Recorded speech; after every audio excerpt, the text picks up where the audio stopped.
Hello and welcome to Back of the Net and Beyond. Today I'm going to be speaking to Marcus Hall, who's a former defender for Coventry City and Stoke City. How's it going, mate? You okay? Yeah, good mate. You? Yeah, good. Can't complain. Long time no see. I think the last time we kind of spoke, even though we don't really know each other, but the last time we spoke properly was when you came to Tamworth back into your career, more or less the back end of my career as well. So I know you kind of knew the manager at that point, Yeah, and yeah. since then you went that way and I went that way. So that's kind of the general life of a footballer, really, isn't it? So No, definitely. appreciate you coming on. And like I said, it's mainly just to let people know kind of athletes do have transferable skills which are suited to other industries, organisations, or kind of again, if you wanted to stay within your kind of remit, whether it's football or tennis or whatever, then you have got the skills to adapt accordingly. So, like I said, really appreciate your time. If you just want to let kind of everyone know how you're getting on and kind of what you're doing now for work. Yeah, well, so basically, I retired when I was 35. I'm 44 now, 45 in a couple of months, so nearly 10 years retired. So it's I've kind of done a few things since retirement, but right now I'm working for a company called Hampton's Resourcing. I've been there for the last couple of years, working children's social care executive recruitment. So it's I work on the interim desk, so we kind of deal with all the kind of the positions. We don't deal with social workers. We deal with the managers up to the kind of chief execs in local authority. That's what I kind of deal with. So it's a really it's challenging. You got to have resilience, but I think you learn that from being a footballer. You have to be resilient in the way you approach things, really. So, but it's really good. I'm starting to build a good reputation, and it's just kind of dealing with the.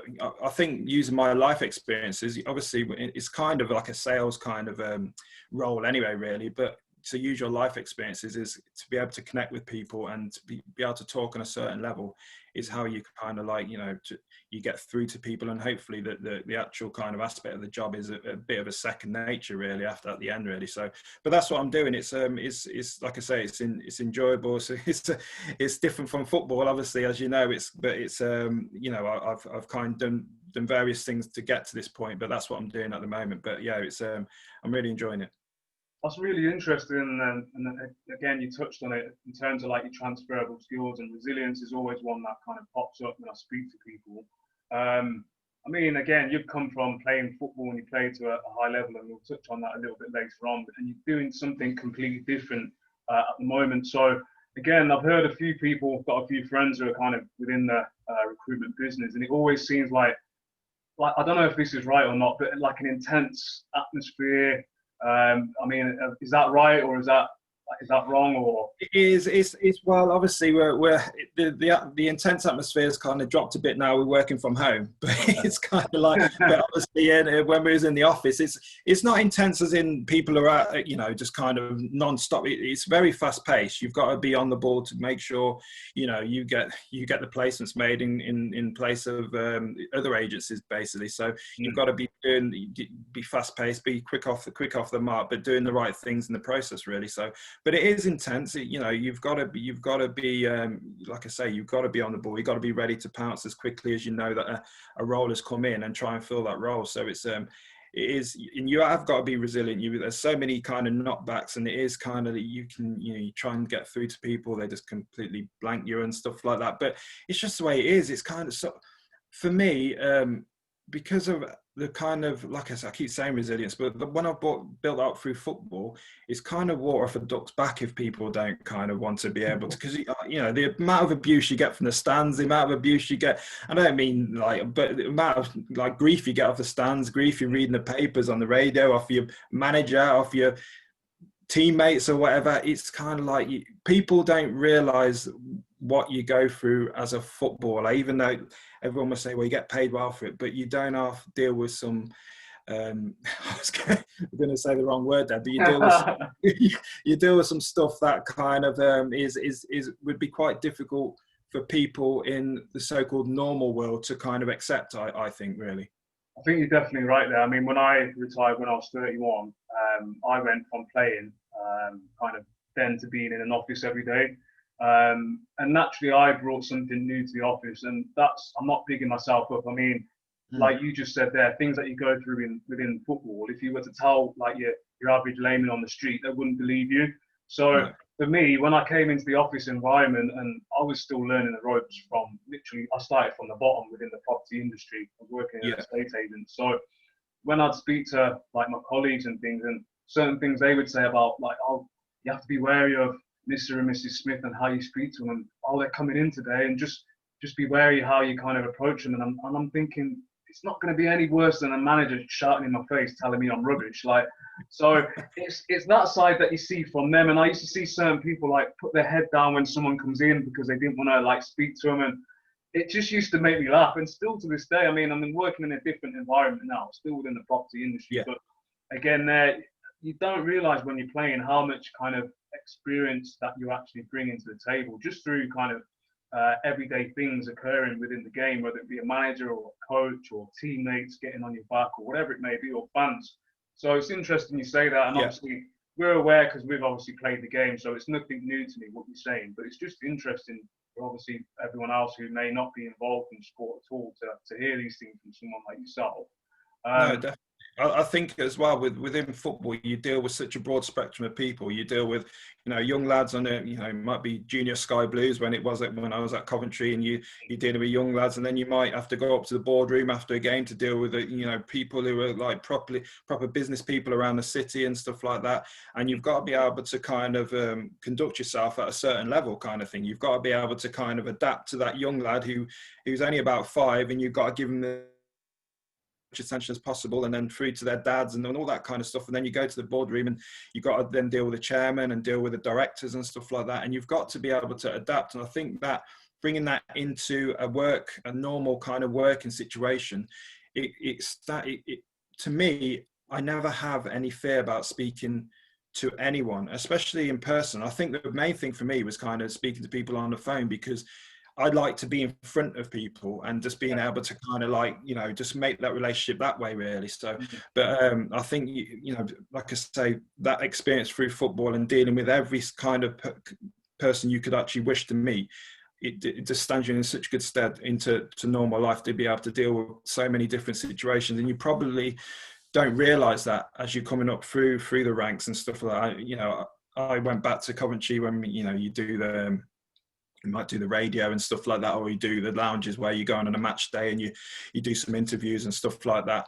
And you'd come with a younger lad who might not be in a team or whatever. So it'd be an ex-pro and the younger lad and stuff like that. And you'd see how nervous that lad was. And I'd kind of think, well, I used to be in that position, but it's such good experience for him to kind of, he doesn't realise it at that point, and he probably doesn't want to be there at all. But I knew he'll be like that. He'll be how I was feeling, because you look, I just never, when I got to kind of, I think when you get to about mid-20s, you just kind of go with the flow at that point. But you are learning so many different skills, and you kind of from 18 up to kind of 25, really, I think.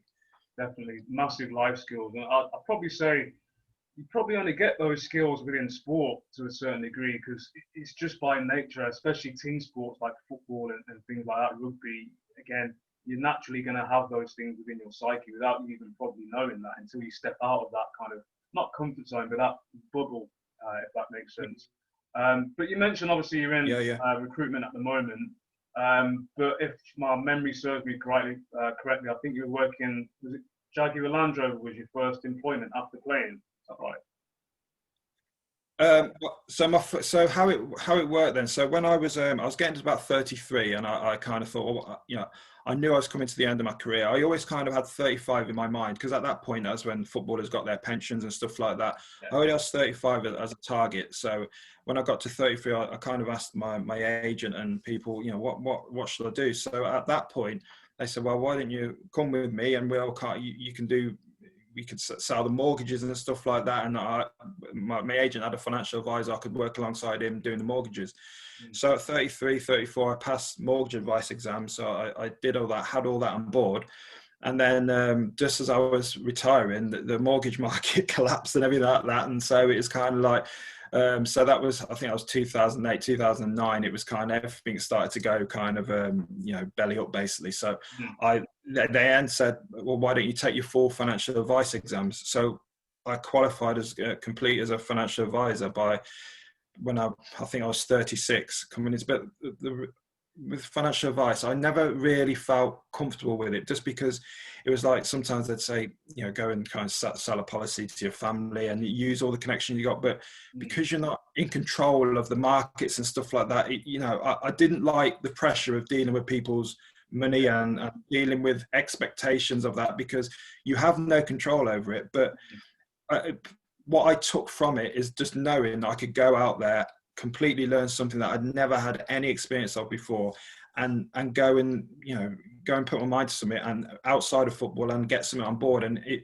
helped me to get that on my CV as well, really, to say, look, he was a footballer, but look what he's done in the 2-3 years, you know, coming towards his retirement and the year afterwards, basically. So it showed that I could do things other than football, and I had, you know, a bit of a head on me to be able to kind of adapt to certain situations. So that didn't happen. Well, it happened for a few minutes, but I just wasn't comfortable with it. So I thought, well, I knew I wasn't comfortable even when I was taking my last. I had to take about 5 or 6 exams for the financial qualification. Even with coming up to my last exam, I thought, this isn't for me. But I thought, I'm going to get my last exam on board, get the qualification, and then kind of knock it on the head, basically. So for about a year or so after that, I joined my agent, who looked after me when I was playing. So I was doing a bit of kind of mentoring young players, just using my experience as a footballer to talk them through things.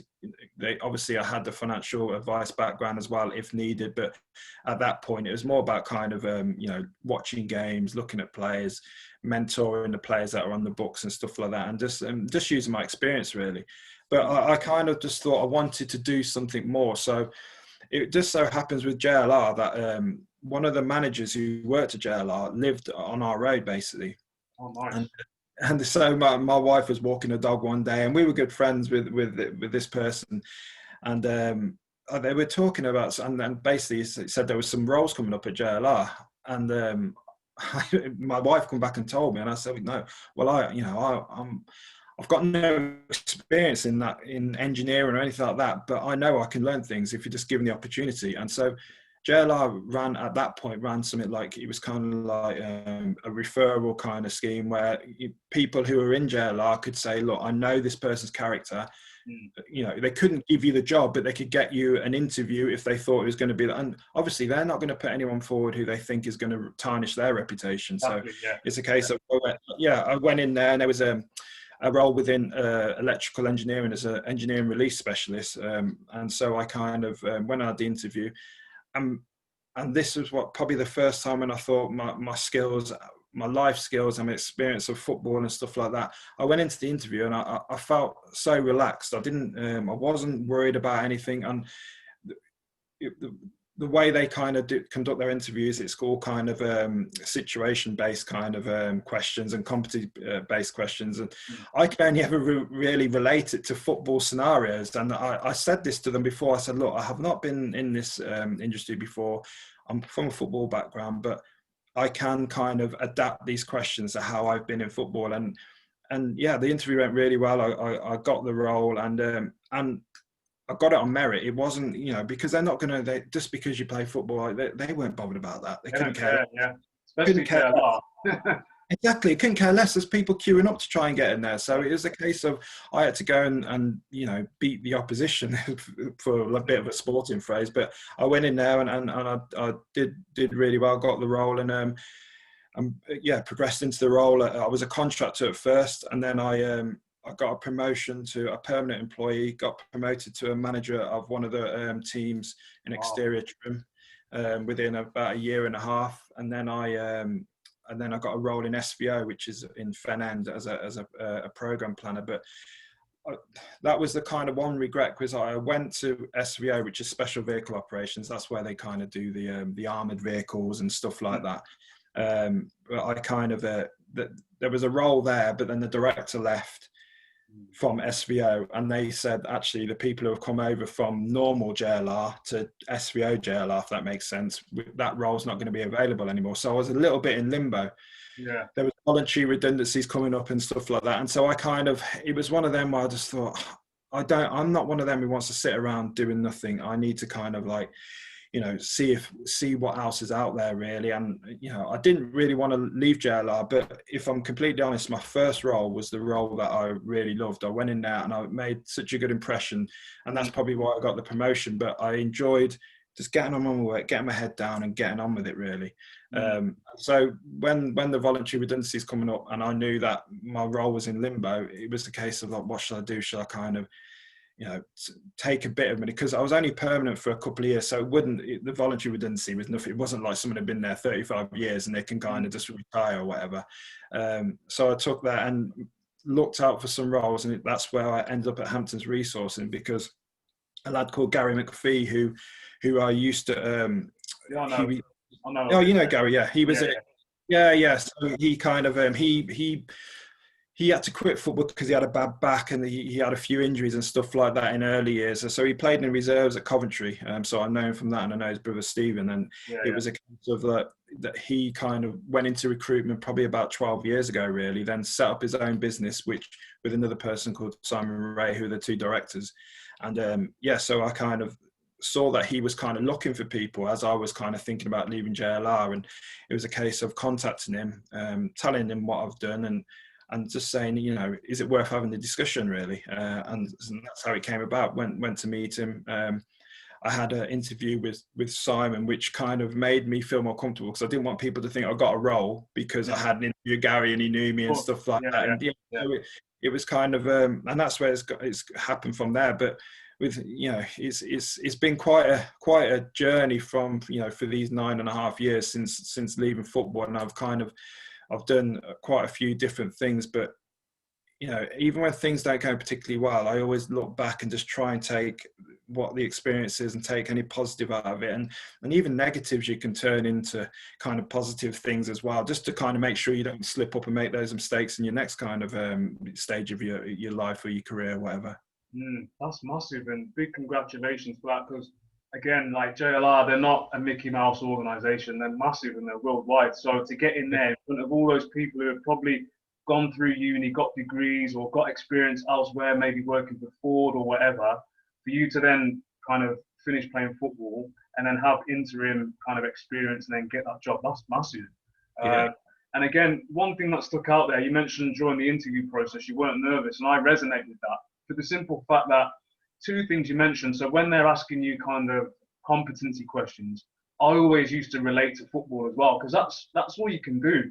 Yeah, but exactly. at the same time, the nervousness was never there for me, because I always used to relate that to when the gaffer calls you in, and it's either, okay, well, is it going to be a good meeting, or is it going to be he doesn't want me anymore, or what is he going to like say to me? So there's no more pressurized situation when the gaffer or someone comes in the dressing room and says, oh, the gaffer wants, it's like, oh, okay.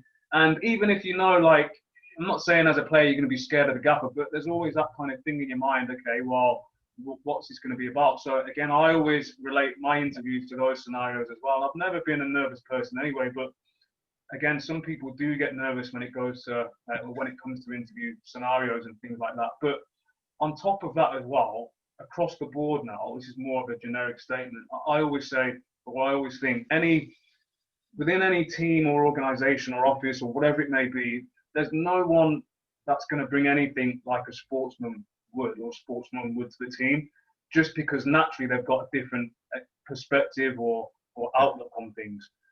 So that's the way I always look at it. And this is the message that I'm trying to get across to like athletes who are out there, especially footballers. You know how tough it is when you're in that kind of bubble and you're just concentrating on playing. And I'm glad to see nowadays, especially with kind of social media prevalence, and managers are kind of less archaic in their approach, in the sense that they're more willing for players to have like outside of football interests. But from a football perspective, on a generic basis, again, there's still that stigma about kind of retirement, and it's seen as a negative, and what am I going to do afterwards? And I don't know, so I'm going to prolong my career until I'm 39, 40, and then decide, and hopefully that day never comes. And it's like, that was never really me. But sometimes when I used to speak to teammates or even people still within the game, and they're still in that scenario, and it's not necessarily a bad thing. It's just, I mean, there's no right or wrong, but it's about letting people know that they have got those transferable skills. So yeah, I mean, like I said, that story that you told there is amazing. No, I definitely think it's like you said about going into the manager's office and stuff like that. We had managers like Ron Atkinson and Gordon Strachan. Gordon Strachan could tear your head off, and so if you can if you can deal with kind of anything like that, you kind of. And it's certainly not going into an interview being complacent or anything like that. It's going in there, and don't get me wrong, there was always a bit of nervous energy, but not anything that was going to kind of overwhelm me and kind of make me kind of go in there stuttering and stuff like that. It was just a nervous energy like you have before a game, just being on your toes, being ready for it. Do you know what I mean? And that's kind of what it was. And it's but yeah, I think going into kind of like you said, going into the manager's office and what's he going to say to me now, or is he going to absolutely cane me for my performance at the weekend, or you'll go in there for praise. So it's kind of each one of those scenarios helps you deal with anything you're going for. And I know it's kind of like, it sounds a bit cringy, but it is. It's the way it is, and it's kind of like, and I just think, it really, really helped me. And you probably don't realize that at the time as you're going through your career. You don't realize all these little things are building up to make you kind of the person that you are outside of football. And it's and I think you're right when people see the end of the career as a negative kind of aspect, really. And it's obviously it can be for some people, because some people, football is their comfort zone and they do not want to move out of that comfort zone. That's where you have so many people wanting to be coaches, which is great, don't get me wrong, but there's only so many coaches you can have at a football team, and only so many coaches you can have within the league. So not everyone who retires from football is going to be a coach, and it's kind of, and if you do want to do that, like I've coached my young son's team on a Sunday or whatever, and that's enough for me. That's all I was kind of really looking for. Maybe I would have looked into non-league stuff and all that, but I was kind of like, I was happy with that, and I always thought I wanted to do something different. So the end of my career didn't come as like, I wasn't thinking, oh God, I can't believe I'm going to be retiring soon. I was actually looking forward to retiring. And that sounds, and I don't mean it that I take football for granted, because I appreciate every single thing, the experiences it gave me and stuff like that. But I also was thinking, I want to do something new now. I've been doing this since I was 16. I'm ready for a new challenge. It's 19 years really of my life where you kind of are so regimented in everything you do. Even just like the Christmases and stuff like that, you kind of just really looking forward to Christmas, where you can kind of relax with your family rather than going to a hotel on Christmas night and all this, or train on Christmas morning. But all those things, you kind of you think, well, I deserve to kind of have some kind of opportunities at the end of my career. But what I also realize is that things certainly don't fall on your lap just because you play football. It just doesn't work like that. And some people think their name and stuff like that will carry them forward, and it won't. People in the business world have got business heads, so they might see you as like something that's going to kind of like might give them a bit of status or something like that, but you've still got to be able to do the role that you've been employed to do, and that's where you kind of like really got to have your head screwed on as well, really. Well, exactly, yeah, and that kind of leads me on to the next thing that I was going to mention, because you mentioned about not having that nervousness when you go into interviews, but that comes partly with preparation. So by preparation, it's like how you prepare for a game. So the manager would give you what your jobs are as a team, as an individual, but also a bit of information on the opposition. So I again compare that to know your role. So what are you actually applying for? And again, if your CV just says, okay, you played football, as in it's just sports based and there's no kind of other kind of industry that you worked in, then what do you need to do? So I straight away said, well, I need to sell myself through my personality. And then based on the role, how can I implement that into the office or the organization? And that's all I did. And one of the things I used to always say during my first ever interview was, you can actually mold me to whatever you want, because I'm a blank canvas. I knew that was music to their ears, because I knew that there'd be other people who are experienced within that industry who would be looking for that role as well. So I knew straight away I'm a cheaper option, because I've never done it before. So they're just going to put me on the basement wage, which is what they did. So that's another thing that you need to be prepared with. I went from earning a certain amount to earning a third of that. But there was room for progression, and I'd be able to apply myself in order to progress fast. So, and they knew that, because I said, look, I'm not coming here to just rest on my laurels. If you're not going to recognize my kind of effort and my like progression and reward it, then it's not for me. So again, that's how I kind of portrayed myself. So they knew I wasn't coming to mess around, if that makes sense. Yeah, And again, you need to back it up as well. So you can't just get the job and just be like, okay, feet under the table and relax. yeah. So again, these are things that I always try and express during the podcast. And I say to people, look, you need to apply yourself accordingly. No one cares how many medals you've won or who you played for. They're employing you, like you said, from a business perspective. What are you going to bring to the team or the organisation? So it's about selling yourself from that perspective. Yeah, exactly. And I think you've kind of, like you said, when you go into an interview, you've got to be meticulous in your preparation for it. Because we're coming into it blind, as you said, and just completely fresh. You've got to just do as much research as you possibly can to make sure that you're one step ahead of other people who've actually kind of got that experience. You've got to stand out so much more than them. And because I always thought that is as a barrier. They kind of think, well, he's played football, what's he going to know? Well, I've got to overcome that. And even when I got into JLR, oh, you've got into JLR because you play football. And it's not that. And that's where I was so happy after like a year and a half. I kind of passed people within my team and got promoted to a manager of a different team. And that's where I kind of like, you've got to keep kind of pushing to make sure that you're showing that you're worthy of a place, because some people will kind of just like, but some people will hate football and don't want any footballers in there anyway. Do you know what I mean? And that's that's another thing that you've got to overcome. And footballers are thick, or what's he doing here? And another thing is kind of like, why are you working for? You must be absolutely millionaire. I mean, work like that. It does not work like that. I kind of like, I started playing in 1994. And my wages were kind of just normal wages. Just a normal, two people on a decent family and a decent salary in a family, and that was it. And I kind of, for me, because I didn't move around or anything, there's no transfer fees or anything. For me, football was about the experiences and kind of, obviously, don't get me wrong, you wanted to be able to earn money and enjoy certain things, but I always knew I was going to have to work after football, and that was the way it was. It's kind of like, so that's another thing, because you're playing football, you're coming into, say, JLR at 37 years of age or whatever. They can't, because at that point, whatever it was, kind of 7 years ago, footballers were earning millions of pounds a year or whatever, but they thought that's what I must have been on. I'm thinking, it doesn't work like that. I'm here because I need to work for the rest of my life and kind of actually earn a living. Again, this is I always thought football was the first stage of my life. This is my second stage, and I need to make this as successful or even more successful than my first stage. So it's tough. It's tough, but you kind of like, you have to prepare yourself for it. And that's it. You're kind of doing things as a sports person. You're doing things backwards. So when I retired at 31, if I compare it to my friends of the same age, they're kind of already in middle management or top management.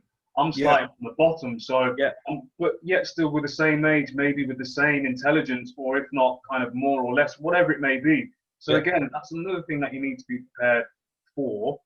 Again, it may not work like that. It may be a case where you retire and then you start your own business, and then it's up to you to obviously pursue that accordingly. But from our perspective, again, it's slightly different. So I had a few people again asking me, are you working in estate agents? Again, this is going back kind of, I'm 39 now.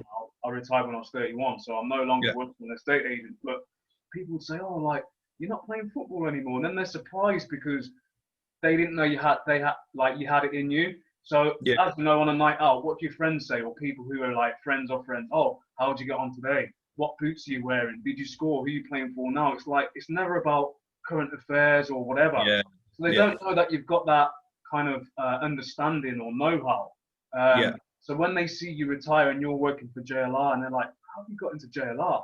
How are you working in an estate agent? It's like, did you know someone there? Some people said, did you know someone who got you in? It's like, no, I just had to apply for a job, and then got an interview, and then I passed the second interview, and that was it. Even the job that I'm working in now, so I'm working for a technology company, and it's all online based, and it's still within property, but there was like an interview process, which was like, in theory, 3 interviews. So the first one was over the phone. I didn't even know that was an interview until kind of actually I got the job, and then I realised it was actually a indirect interview. Then I got Yeah, a face-to-face one, and then I got a further phone call, which is like the third process. So it was pretty stringent. It wasn't yeah, kind of easy.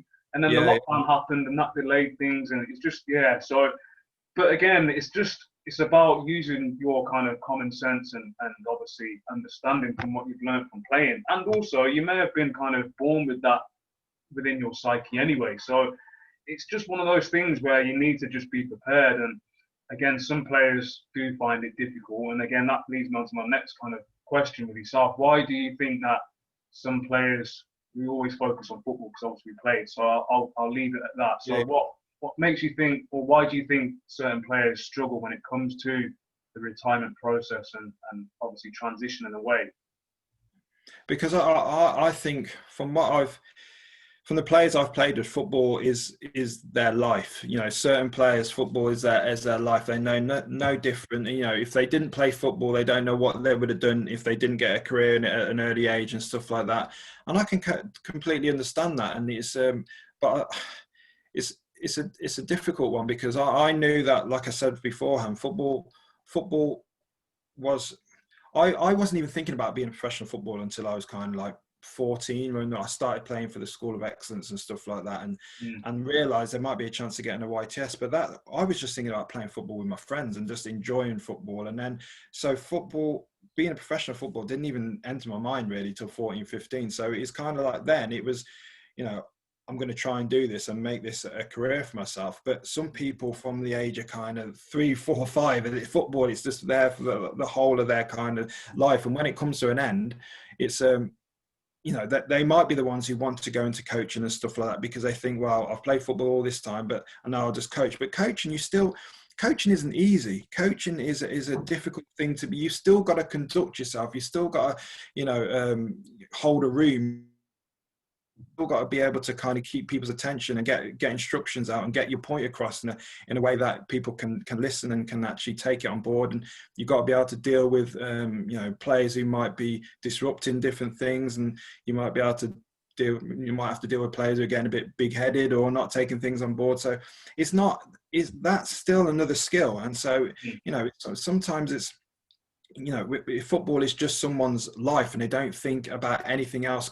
I think you probably had the same. You had the PFA coming in, you know, what you're going to do after football, you know, and not use it as a bit of a threat, but it's kind of like you just think, oh God, you know, I kind of, you know, I do need to start thinking about it. But you're 24 years of age and you think, oh, I've got ages yet. I'm not even going to be thinking about any of that, or take your badges and stuff like that. And that's why towards kind of like 30, 31, 32, people are rushing to try and get all their badges on board because they think, well, I haven't done anything. I don't know what I'm going to do. And this is all I know. And so it's a, you know, for those players with that kind of mindset or the way that their mind works and just the way they're programmed, it is a difficult thing for them.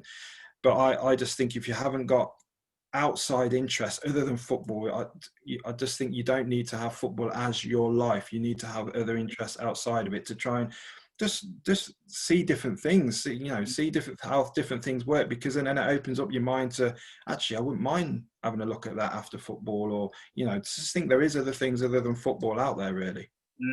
Definitely, and I resonate with a lot of the things you said there, particularly one where you said like the PFA come in, it's normally like, they normally come in kind of pre-season, so once a season. And I noticed a thing, and I've never really thought about this before in much detail, but again, so I started at kind of Nottingham Forest, and I left kind of early doors in my apprenticeship, and I joined Leicester, and then that's when I kind of kicked on. So I joined Leicester when I was 16, and then made my debut at 18. But during that period, they'd always come in, and again, it was always a bit of a negative delivery, a bit archaic. And if you've got a manager or a coach telling you that you're doing really well and they can see you progressing to the next step, that being the reserves or the first team, the last thing you want to hear is someone come in and tell you that you may not make it, or give you some percentage of how many are going to make it out of the U team. Because I'm working on a daily basis here with Martin O'Neill or whoever it is, and I've got some external person coming in telling me something different, which is a bit negative. And I was always a positive person, especially when it came to like football. Aside from life, I was always positive. I was comfortable with myself, comfortable in my ability and whatever else. So Yeah. for that, I just try to negate that. Yeah, I understand I'm not going to play football for the rest of my life, but I'm 17, 18, 19. So I've got Yeah. all these years to try and make it. And unless someone stops me, as in by injury, because no manager was going to stop me, even if they Yeah. said it's not good enough for us, I'll just move to the next club. Loads of clubs out there. So Yeah. unless Yeah, someone curtailed me and cut my career short via injury, then I don't really want to think about retirement. And that was my approach. However, I always knew, look, if I don't make a certain amount of money without being crass or sounding crass, if I don't make enough money, I'm going to have to work. So straight away, early doors, I had that mindset. So I was working towards either making it or working towards doing something away from football. And that was my approach. I didn't have any outside interest as such. I wasn't interested in kind of anything really, but I knew maybe I kind of had an interest, especially latterly when it came to kind of retirement. I was interested in property just because I know it's sustainable. Everyone needs somewhere to live. Everyone needs either a plot of land or something. So it's always going to be there. And it's kind of, if the market crashes, again, there's going to be some people within that fraternity that are going to capitalize on that, whether it be investors or whatever. So it's always going to be there. So that's hence why I'm in it now. So, and I really enjoy what I'm doing at the moment. But another thing is, again, so we've touched on kind of the PFA, and again, I'm not berating them. I've said this many times before, but the approach is pretty negative. I don't know if they've really changed their kind of approach to retirement. But again, like, I didn't really get much help. I knew they were there, and I knew there were a lot of courses that they offered. Now, the problem with the courses for me was I was never on big money. You mentioned your kind of wages when you first started, and my wages throughout my career was always parity with your average Joe on the street. Normal wage. It wasn't anything kind of extravagant. So again, if they're charging you 50% of the course, so the course fees normally are like £1,000, £2,000, £3,000 or more. I haven't got like £2,000 sitting around to just put on a course. When I pass, they're going to pay the remaining 50%, and then after that, I haven't got a guaranteed job. So for me, it was never. That was always a means to an end. So I didn't want to do any like coaching badges and stuff, because fine, you're going to do your coaching badges, but then there's no job at the end of it. So for me, if there was a channel whereby, okay, you do this course and then you move on to do this course, and then at the end there's an interview process for this job. Brilliant, I'm in. Where do I sign? But it was never like that. So why would I then entertain doing a course, not even knowing that it was an industry that I wanted to go in, and then not knowing that, or knowing that at the end there's no guaranteed job? Why would I want to do that? I'd rather just apply for a job, and then it's 50-50 whether I'm going to get it or not. I don't know what your thoughts are on that. Yeah, I completely agree. I think it's kind of, I think it was always a difficult one for the PFA, because when they used to come in, you kind of like you say, you could be mid-20s or whatever. You might start to be thinking about it, but what you're going to do after football. But you also knew that, you know, you had the manager thinking, I don't want you to be distracted by anything else. You're in the team and you're going to be playing here, and this is what you should be focusing on. But then you get the PFA thinking, well, we want you to try and like concentrate on something else or think about these other things. And, you know, it was, you feel like there's conflicting views, because, but as I come to the end of my career, I think that I did go on one of the courses, the transition program. It was up at the Balfour, I think it was, and it was transition from football, and it was actually pretty good. It was about 10, 12 of us on there, and they were just kind of trying to give you different opportunities and different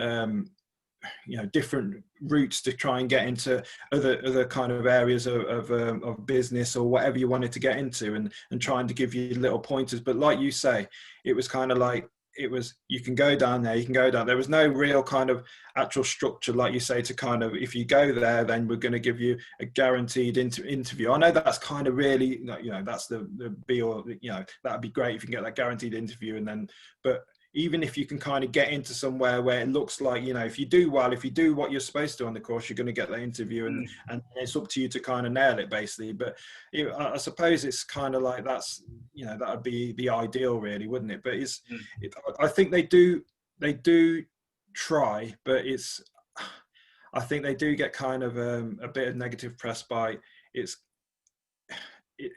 sometimes there's a little bit of a tick box exercise. I think that they kind of like think, actually, well, we've gone to Coventry, we've done that. Now we're going to go to Derby, go to Leicester, we go to Nottingham Forest or whatever.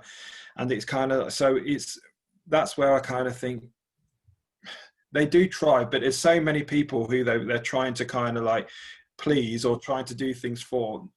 I don't think there's a kind of a real kind of definitive approach to actually get these players through certain things. And when I have to say, whenever I've phoned them up for help or anything like that, they have kind of they've been there, but it's kind of, again, it's kind of like, well, they should answer the call, they should kind of, but then I've also had times where I've kind of I'm waiting for them to get back to me, I've not heard anything kind of thing. So and I think you're right when you kind of, at least I'd kind of made a bit of a name for myself, and you kind of like, you hopefully that they remember who you are, and you kind of think you know, but people who kind of haven't played at a high level for a certain amount of time, and they might kind of just think, well, I don't know who you are, you know, I'm not really going to get kind of any grief if I don't really help that person. It's a difficult one for them, and I think they you know, I think they're getting more and more stick, aren't they, the PFA, with kind of being silent on certain things where you think this is a massive issue, you need to speak up about it, but you don't really hear too much. But hopefully there's a bit of change going on, and hopefully they're kind of you know, it might be a little bit more modernized with you know, in the years to come. Definitely, I do think they can do more. However, they do get a lot of bad press, and it's not easy for them. I mean, sometimes I think, is there enough money there? Is the infrastructure correct? I mean, have they got enough numbers to get around all the clubs? Because it's fine going once a season. Well, it's not fine going once a season because that's not enough. I think they should have delegates in every like kind of area. So maybe 4 in the Midlands, because there's a lot of clubs in the Midlands to cover, and it's easy to look at the top. So you mentioned kind of like Coventry and Nottingham Forest and teams like that, but I was going to go back to what I said initially about kind of when I was at Leicester and Forest and stuff, they'd appear once a season or thereabouts. But what happens when you're a player at the lower league? So when I was at Macclesfield and Tamworth, I didn't see them. I didn't need to see them because I was already well versed on who they were and what they're about. But what about the 18-year-old who's maybe going to be the next Jamie Vardy, who's come through the lower leagues? Where's his help? Where does he go if he gets to 22 and he's only ever played for non-league club? He's not a household name or nowhere even near to being a household name. What happens then? Because he's still needs the same level of attention as well. So it's a tough one for them. And I think they're getting a lot more stick now, or people are becoming a lot more aware of kind of what they want from the PFA in terms of what they want them to do because of social media. Everyone's got a platform nowadays, and you can just pick up your phone and write whatever you want, especially if you've got a big following as well. So for me, it may be a case, this is just an idea off the top of my head, literally just now, where what about if they got a group of players in, maybe ex-pros, current players, whatever, and just said, look, what do you think we can do to help you going forward? Because we're the best people to give them advice moving forward. No point really getting an external source who's never really been involved in the game. You may as well get someone like yourself in, who, again, named for himself, but then someone else who's maybe lower down, because their experience is going to be different to yours. Exactly. So, no, I think you're right, and I think there's what you said earlier. That is, you know, there probably isn't enough people within the PFA to cover what needs to be covered. I think, you know, there's so many ex-pros out there who would, you know, willingly kind of help out former footballers and just kind of help out footballers, present day footballers, and kind of say, look, this is what needs to be done, or this is how I would approach it, or just be there for a bit of advice. And I think there's so many of us here now who would kind of like say, yeah, well, I'm more than happy, you know, help the PFA out with certain things, but I think they just need to kind of spread their wings a little bit and kind of like try and cover more of those areas. Like you say, a young lad at blooming Macclesfield or something like that, who kind of who needs the help more than someone really in the Championship or you know, certainly the Premier League, because you know, whether you like it or not, the Premier League players are near enough made. I know the younger ones who probably not made their name, but even some of the younger ones now are kind of making ridiculous amounts of money. And it's, don't get me wrong, that's not their fault if they give them those contracts. That's you know, that's their, you know, it's up to them. And who at the right mind at a certain age is going to say, no, I don't want that amount of money, thank you. I'll kind of go. So it's so that's where clubs have got to look at it differently. But you kind of think, well, if that club's not going to give it, the other club will. So it's kind of like they're all fighting against each other. So it's a difficult one, but it's I do think there is room for the PFA to kind of, like I say, spread their wings a bit and try and get people involved a bit more rather than keeping it. It's a bit of a closed shop. There's only certain people who kind of like, you know, are in there, and it's kind of maybe open it up a bit and try and create a few more opportunities. I don't know. 100%. And again, I spoke to someone who worked, or I think they're still working for the PFA. And they literally said, it was quite funny how he kind of like said it. He basically said, you don't get a job at the PFA unless someone's dying. Now, obviously don't take that literally, but what he's trying to say is, unless there's a position available, unless someone leaves a position, you're not going to get in. And you're probably not even going to be made aware that the position's available. So you mentioned there's so many players who are still within the game or not within the game, who would be willing to work for the PFA, even if it was like an interim thing or maybe free for a month or 2 months or whatever. They'd snap their hands off. But where do you go to apply for a job? Because your generic job, you go to Indeed and Total Jobs and whatever else. Where do you go to apply for the PFA? You look on their website. What? There's nothing there. But on the vacancies, mate, I remember coming to football. I went on the PFA and I kind of like, there's a vacancies tab or whatever, and you just think, well, I can't do that. I can't do that. I can't. It needs to be more realistic on what kind of role.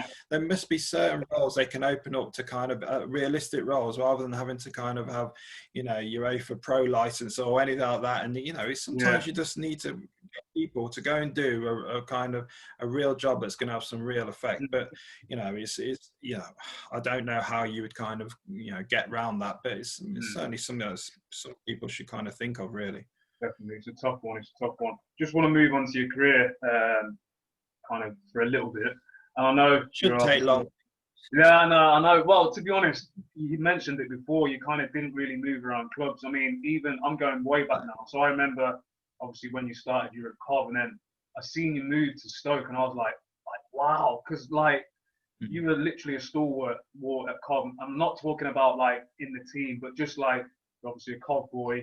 You played for Cov, and it was one of them where I assumed you'd just be a Cov for the rest of your career, and then you went to Stoke, and I was like, wow, I didn't expect that. So talking about obviously Coventry City and growing up through the youth team, and then eventually making your debut. And I think you made your debut quite young as well. So let us know how that.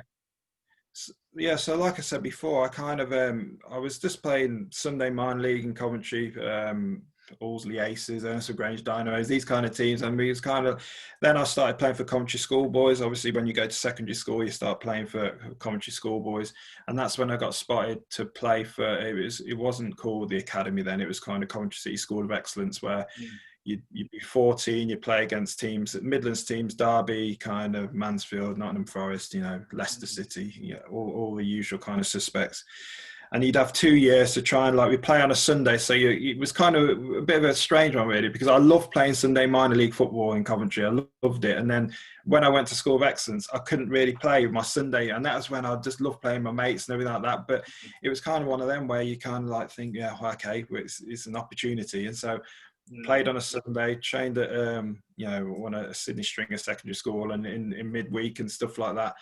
And done that for 2 years. And then it was coming up to kind of like the end of my secondary school. I was 16 years old, and I got a letter through the post to say, we've offered you a 2-year YTS. And I couldn't believe it. I honestly was not expecting it at all. I was just playing football, and that is the truth. I'm not even making it up there. It's just got a letter through to say you're going to get a YTS. And so I just thought, now this is, it's really happening kind of thing. And we then had to kind of live at a place called the Sky Blue Lodge in Ryan on Dunsmore, which is Coventry City's training ground. And so even though I lived in Coventry, we had to go and live there. So we could come home at weekends. And I remember the first day I went away and I'm thinking, I phoned my mum the same night. Mum come and pick me up. I can't. But she didn't pick me up. She said, Marcus, keep going to see where you go on for this week. And the first kind of week, it was kind of like just bedding in and stuff like you. I still had mates there, and he still started having a good laugh. And then by the second week, it was just, I loved it. Absolutely loved it. You had people from Ireland, Wales, Scotland, England, you know, we all kind of made up different kind of nationalities for the youth team. So it wasn't just people from Coventry. And so you learned so much about yourself, and it was kind of like you know, it was a tough school as well. it was some, you kind of built up a very thick skin. Because there was people, you know Paul O'Brien, you know, it's people like that who kind of like don't hold back with certain things, and so it stands you in good stead going up into kind of like the reserves, and that. So eventually I had a good 2 years in the youth team. Then I got my first professional contract, and I kind of knew that was coming because you have kind of conversation with the youth team manager. You knew it, how you're progressing. At that point, I was more switched on to the idea of professional football. I knew kind of what it took, and that's where you just kick into a certain mode, and I think, well, I'm going to do this now. And so I got my first professional contract 18, and then so as a first year pro, that's when I made my debut, and it was New Year's. I made it on New Year's Eve 1994. But the day before, there was a few injuries, and I think it was only had 3 subs at that point as well. One of them being a goalie, and then 2 outfield players. And it was kind of, they said, well, we've got injuries. We're going to have a training session. Youth team, the first year pros and mixture of youth team. Whoever trains the best is kind of going to be on the bench. And so I was like, I kind of like just give it everything, and kind of got on the bench, and it was that was Phil Neal who put me on the bench, and we was playing Tottenham, and I was on the bench thinking, I ain't coming on here. It's like, it was 4-0. And then he said, Marcus, come on. I felt he probably just thought, well, I got nothing to lose, stick him on. Oh, come on, left midfield. Complete blur. And I kind of just, but it was just unbelievable that I was, you know, especially a Coventry person, Coventry boy playing for his hometown club. And it was fantastic. And just remember the next day, New Year's Day, we went down the Walsgrove Social Club or whatever. And I was just thinking that I'd actually played for Coventry City. And it was kind of like, it's just unbelievable. But then that was it. I didn't play again till Ron Atkinson come in. Phil Neal got the sack, Ron Atkinson come in. And then we had Man United, May the 1st, it was 1995. And it was on Monday Night Football. And I was thinking, and I knew David Burrows, who was a left back, was injured. And so it was out of me and another lad called Ali Pickering, who was a right back, who they thought might switch to play left back. Right. And so we was in the hotel, Forest of Arden beforehand, and he was kind of like named the team before we got on the coach to get to that. And he flipped the flipboard over, put the sheet over, and my name's there. And I kind of thought, oh my God. And then I remember kind of, you know, it's one of them where you feel, you know, the older pro is not going to like me now. I've took his place. He thought he was going to get it as well. And it's one of them. I'm on the coach kind of thinking, oh, Monday Night Football, Sky Sports, playing against Man United. It couldn't really get any bigger than that, really, for your full day. And it was really funny because my son found it on YouTube. Just yesterday, he was kind of like, Dad, this is your debut. And I was kind of watching it, and it kind of brought it all back, really. And it's we lost 3-2, but against Man United those days, you know, Andy Cole and people like that. It was a decent game, decent result, I suppose. But obviously you lost. But yeah, and then after that, it was kind of just started getting the odd game. I think I played the next game, and then the following season was where I started to kind of really find my feet. And it was me and David Burrows going up against each other. He'd obviously been at Liverpool and stuff, so he was the experienced person. Sometimes I'd play left midfield, but my position was kind of left back, really. And just had, you know, played up until 2001, where we got relegated, which was a real kind of, you know, obviously, being from Coventry, living in Coventry, some of the people could kind of like, who were in the team, could go their separate ways at the end of the season. I was stuck in Coventry. I was getting all the grief, and I was getting married that same year as well, that same summer.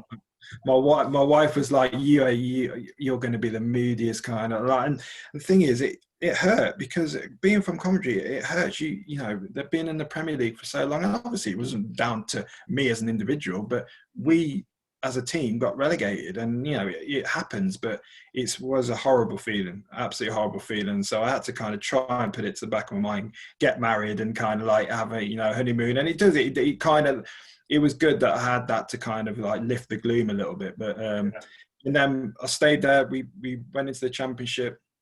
Gordon Strachan was still manager, and we had a really good start, and then we looked like we was going to be kind of going back up top of the league at Christmas, and we just fell away. We fell away second half of the season, didn't even make the playoffs. It was ridiculous.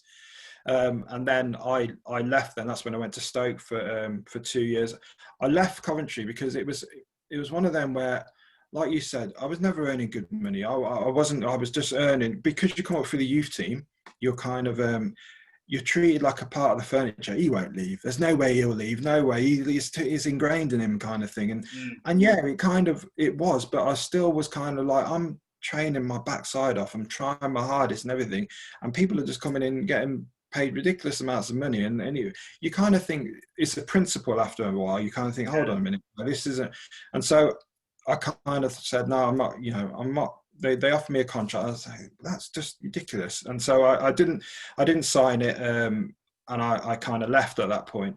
And then it was just so happens ITV Digital collapsed at that point as well. So no one was signing any players. So it was looking back on it, you would just sign a contract and you'd been fine. But it was one of them. I kind of was in. That's where I went to play for Forest for one game on a pay as you play. Got injured in that game, so then didn't play anymore for them.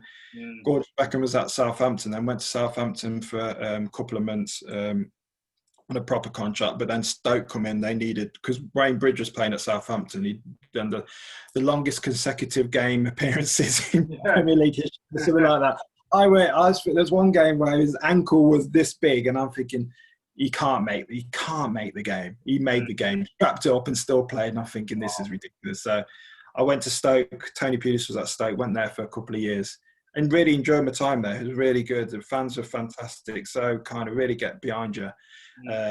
But if there's any chance that my family always lived in Kenilworth and Coventry. Well, obviously Coventry was the main thing, but we moved to Kenilworth for a little while, come back to Coventry. So if there's any sniff of coming back to Coventry, I would have jumped to the chance. And it just so happens Mickey Adams come in for me. Came back to Coventry just straight away. I just thought, yeah, I'm coming back, and I really enjoyed my time there. It was just as he was leaving Highfield Road, so I got to play at Highfield Road again before we left to go to the Rico.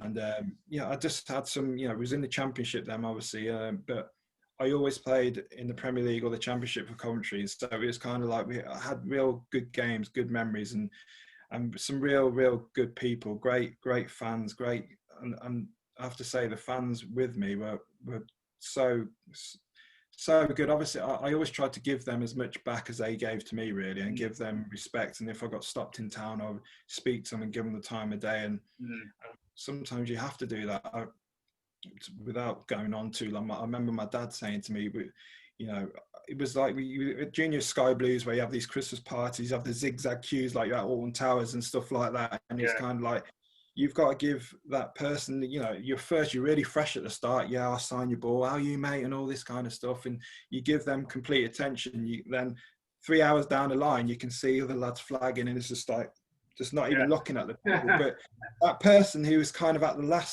last person in the queue, you've got to make sure that person there gets exactly the same attention as you give the first person 3 or 4 hours ago, because that is their moment with you, and they kind of remember that, and they remember that for the rest of the year. And that's why I always kept that in my mind, that you have to kind of like, you give people, as long as they're respectful to you, you give people that respect, and you make sure you kind of give as much possible as you can back to people, because that is it's what they kind of live for, really. They kind of Coventry or any football team, is their life, and you've got to respect that.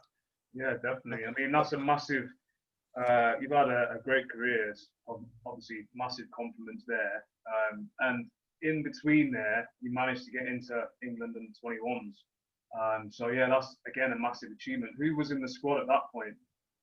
Well, it was people like Rio Ferdinand, Jamie Carragher, Michael Owen, Heskey, Dewberry.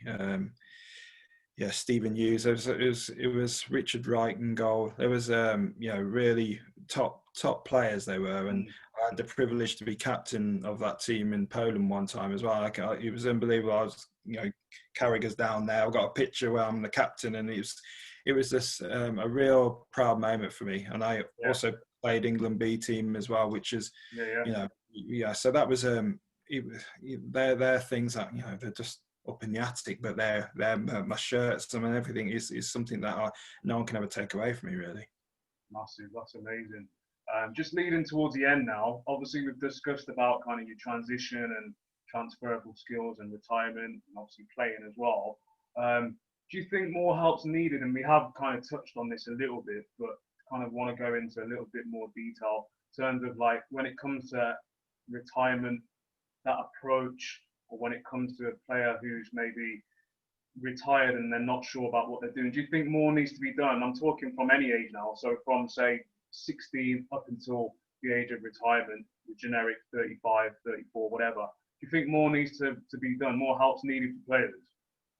I think so, and I think they are trying to do a bit more now, to be honest with you. But I think it's difficult because it's trying to get that focus from a player's mind to say what you can do afterwards. But I think like what we spoke beforehand is making people aware that stuff that you've kind of come across within football can stand you in good stead going to the outside world. So it's got to make you aware of the transferable skills, and that's a massive thing. If you don't know that you've got these skills, you think you're worthless. You just think, well, no, I can't do any of that. I've not got, like you say, a degree. I've not got the qualification. Some people have, like you say, football is just all they've knew. They didn't care about their GCSEs or whatever it was at that stage because football was what they were going to do. But you just don't feel that you've got nothing, because everything that you kind of you learn going through football is something that you can kind of take into other areas without you even knowing. But I think that's the biggest thing, that more kind of focus is needed on people to kind of show that these are transferable skills and really spell it out to them that this is what, if you was going to this role, this is how what you've done in football is going to help you. And obviously you still got to need that kind of inner drive to be able to do it yourself, but you should really have that inner drive as a footballer, because if you've had a prolonged career like you did and like I did, you've got to have some kind of drive to keep you going through so many ups and downs what you have in football, so many injuries, so many bad games, so many kind of, you can have a great game on a Saturday, by Tuesday you've had an absolute mare and you're hitting rock bottom on Wednesday. So it's kind of like you have to kind of have that drive to keep you going. But I think I definitely think, I know it's probably just a bit of a kind of a skirt across it, but the transferable skills element of it just show that your kind of football has got, give you so many kind of opportunities to be able to kind of transfer that over into the outside world. And I think just focus needs to be more on that, really, because I do think they do try, but it's just making, like I say, making players more aware of what they actually have got. Definitely. And would you have you got like any advice for players out at the moment, kind of when it comes to approaching retirement, whether they're 16 or 28, what advice would you give? I'd just say, like I say, just prepare yourself as much as possible for what is out there, really. And like I say, just look at what you think you can bring to the industries, and have a look at what, speak to people, like put yourself out there a little bit. Sometimes you kind of like, people will put you out there because you've played football, and sometimes you have to use that to your advantage to try and get your foot in the door a little bit, to be able to kind of say, well, this is me, and now I've got to prove myself, like I did with my JLR opportunity. You've got to be able to kind of like, get in there and then actually prove to people that you can do things. But I'm not going to say it's easy, because it's not, but don't think football is the be all and end all. I think football is something that can give you the stepping stone to kind of other things within the second stage of your life. Because I just think, if you can have a fantastic, perfect football career that's just going to take you on, and you won't need to even think about anything after football. And most people now who have decent football careers don't have to. But if you're kind of 16, you're like you say, and you kind of drop out the game at 21, you've got to be prepared to kind of knuckle down. And I think football gives you that tenacity and that kind of drive and resilience to be able to do that. So I just think people who kind of get themselves into those situations, or find themselves in that situation rather, they just need to know that it's not the end of the day. They just need to kind of, you know, get help where you can. Speak to people like yourself and myself. I'll be happy to speak to anyone. Do you know what I mean? Just to say, look, you can do certain things, and that's probably what we said. It just needs certain people to be able to kind of like, you know, harness that and kind of get it out there, really. 100%, and I agree with everything you've mentioned there. Once again, appreciate you coming on. If you want to just let everyone know kind of where we can find you in terms of who you're working for, and obviously anywhere that we can find you on social media as well. Yeah, so it's basically, like I say, I don't do too much social media. Maybe I should put myself out a little bit more. But yeah, with you know, like I say, I'm working at Hampton's resourcing now, so you know, I'm hoping to put this on my LinkedIn kind of page, and hopefully people will just see a different side of me. They'll kind of see that actually, yeah, because I don't really kind of, I want people to see me for me in my second role. I want people to kind of like see that this is who I am and respect me for that. But you know, it's nice. It's a conversation piece as well going forward. So yeah, if people kind of, hopefully people enjoy it and, you know, enjoy the conversation that we've had and see what they think. But yeah, but I really enjoyed it. Thanks for inviting me. No, brilliant. Thanks for coming on. And again, like, I mean, I'm a Leamington boy. I know you're from Coventry. I live in Coventry at the moment, so we're not too far from each other anyway. But keep in touch. We'll catch up anyway when we can. Keep doing what you're doing, and yeah, stay safe mainly. No, appreciate that, man. Nice one for inviting me on, and yeah, I'll see you soon, mate. Definitely. No problem. Thanks a lot. Take care. Bye bye.